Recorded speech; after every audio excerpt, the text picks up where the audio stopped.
এত সুন্দর একটা কালার এসছে যে কি বলবো, পুরো জিভে জল আনার মতন। পুরো রেসিপিটা আপনারা দেখে নিলে সামান্য ভাজাতেই কালার পুরো চলে এসছে।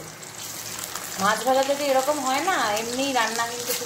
নমস্কার বন্ধুরা, এই যে দেখছেন রুই মাছ, খুব সুন্দর 4 পিস, একদম ভালো ভালো লাভ লাভ পিসগুলোই মা রেখে দিয়েছে। তো এটাই আজকে রেসিপি আপনাদের সাথে শেয়ার করব। কিভাবে হবে বলুন তো? আজকে হবে সর্ষে পোস্ত বাটা দিয়ে। এই যে সর্ষেটা মা সুন্দর করে মিহি করে বেটে ভিজিয়ে নিয়েছে, আর এখানে আছে পোস্ত বাটা, সাথে আছে কসুরি মেথি, এটা উপরে একদম লাস্টে ছড়ানোর সময় দেবে। আর এখানে টমেটো আর পেঁয়াজ ঘষে নিয়েছে সুন্দর করে। এই যে মাছগুলো এখন ভাজা চলে যাচ্ছে দেখুন। আমি আজকে হঠাৎ করেই কালকে আমরা দানা কলা যেটা আছে সেই দানা কলা দিয়েই খেয়েছিলাম, তো সেই দানা কলা দিয়ে আমার খেতে অতটা ঠিক ভাল লাগেনি। আজকে মাকে আমি বললাম, মা তাহলে আজকে একটু অন্যরকম করো, পুরো পোস্ত আর সর্ষে দিয়ে বেটে অসাধারণ একটা রেসিপি করে দাও। তাই এই যে দেখুন, যেই কথা সেই কাজ, ঝপঝপ করে বসিয়ে দিয়েছে সব বেটে কেটে গুছিয়ে। এখানে পোস্তর পরিমাণটা মা বড় চামচের 1 চামচ নিয়েছে, আর সর্ষেও সেরকম 1 চামচ পরিমাণ নিয়েছে, আর 4টে কাঁচা লঙ্কা সুন্দর করে বেটে একদম ভিজিয়ে রেখেছে। কারণ ওই ডাইরেক্ট সর্ষে মা দেয় না, একদম দেখবেন এর তলায় যে ছিটিয়ে থাকে সুন্দর করে ছেঁকে ভালো করে তারপরে সেটা দেয়। এই যে দেখুন, কারণ এটা খেলে পেটে ব্যথা করে, অনেকেই জানেন। আর এই মাছটা কিন্তু আমি হালকা জিরের গুঁড়ো, তারপরে লঙ্কার গুঁড়ো, নুন, হলুদ আর সামান্য সর্ষের তেল দিয়ে মাখিয়ে রেখে দিয়েছিলাম। কালারটা খুব সুন্দর এসছে, অসাধারণ একটা মাছ ভাজার কালার এসছে। এই যে দেখুন, আর যেহেতু এটা মা সর্ষে পোস্ত দিয়ে করবে, তাই কিন্তু পুরো একদম হালকা ভাজা, কড়া মুড়মুড়া ভাজা একদম করবে না।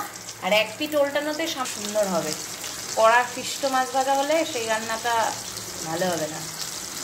আর মাছের সাইজগুলোও দেখুন সুন্দর পুরো। এই 4 পিসই রয়েছে, অনেকটাই ছিল, 1 থেকে 1.5 কিলো প্রায়। তো এখন এই লাভ লাভ পিস রাখা হয়েছে, এটা দিয়ে একদম আসল রেসিপি হচ্ছে। তেল গরম হয়ে গেছে, কালো জিরে ফোড়নে গেল, আর গেল শুকনো লঙ্কা। দেখুন পেঁয়াজ আর টমেটো মা সুন্দর করে বেছে রেখেছিল, সেই বারোটা দিয়ে দিল এর মধ্যে। রেসিপিটা কিন্তু খুব সুন্দর হচ্ছে, সবাই কিন্তু দেখে দেখে শিখে নেন যারা জানেন না।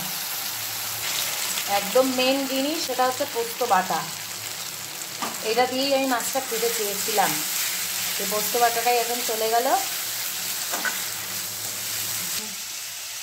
পরিমাণ মতো নুন, মাছে যেহেতু মাখা আছে তাই জন্য আমরা এখানেও, আর সাথে কিন্তু যে মাছ মাখা যে জলটা ছিল সেটা দিয়েও মা সুন্দর করে কষিয়ে নিয়েছে। পরিমাণ মতো নুন আর পরিমাণ মতন হলুদ গুঁড়ো চলে গেল। কষাটার কালারটা দেখেই আর আমি বেশি কথা বলতে পারছি না। এই দেখুন, এই কষানোটার মধ্যে মাছটা মা খুব সুন্দর করে হাত দিয়ে দিয়ে সাজিয়ে দিচ্ছে। এই যে সর্ষের জলটা উপর দিয়ে দেবো। এই যে এটা কিন্তু কোনো বেশি ঝোল হবে না, সামান্য একদম গায়ে মাখা যতটুকু, ফুটতে যতটুকু ঠিক ততটুকুই, কারণ এর কোনো ঝোল হলে ভাল লাগে না। ঝোল দেওয়ার সাথে সাথেই কিন্তু ঝোল ফুটতে শুরু করেছে। এই যে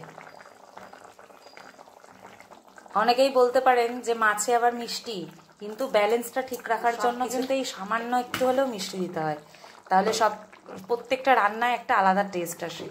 আর আমি হলে আর একটু বেশি দিই, মা একটু পরিমাণ মতো বুঝে দেয়। আমার আলু ভাজাতেও মনে হয় একটু চিনি দিলে ভালো লাগে। দেখুন, আপনারা তো বুঝতে পারছেন না দূর থেকে, ফোনের ওপার থেকে গন্ধটা এত সুন্দর এসছে। এই যে দেখুন, চেরা কাঁচা লঙ্কা চলে গেল উপরে একদম। আর একটু পাকা লঙ্কা যদি থাকে বাড়িতে সেটাও আপনারা দিতে পারেন, কোনো অসুবিধা নেই। আমাদের তো নেই এখন আপাতত, তাই জন্য আমরা কাঁচা লঙ্কাটাই দিলাম। সামান্য গুঁড়ো লঙ্কা দিলাম কালারটা সুন্দর আসার জন্য। উপর দিয়ে কাঁচা সর্ষের তেল। কিন্তু আমাদের রেসিপি পুরো কমপ্লিট। এখন উপরে চলে যাবে কসুরি মেথি। আর এটা নামানোর ঠিক একটু আগে দেবেন, কারণ পাতাটা তো শুকনো থাকে, ঝোলে দিয়ে একটু ফোটালে ব্যাপারটা বেশ খুব সুন্দর সবুজ সবুজ হয়ে যায় পাতাটা। কিন্তু রেডি রুই মাছের সর্ষে পোস্ত। কেমন লাগলো পুরো রেসিপিটা? আর এখন কিন্তু ওপর থেকে যাচ্ছে গরম মশলা।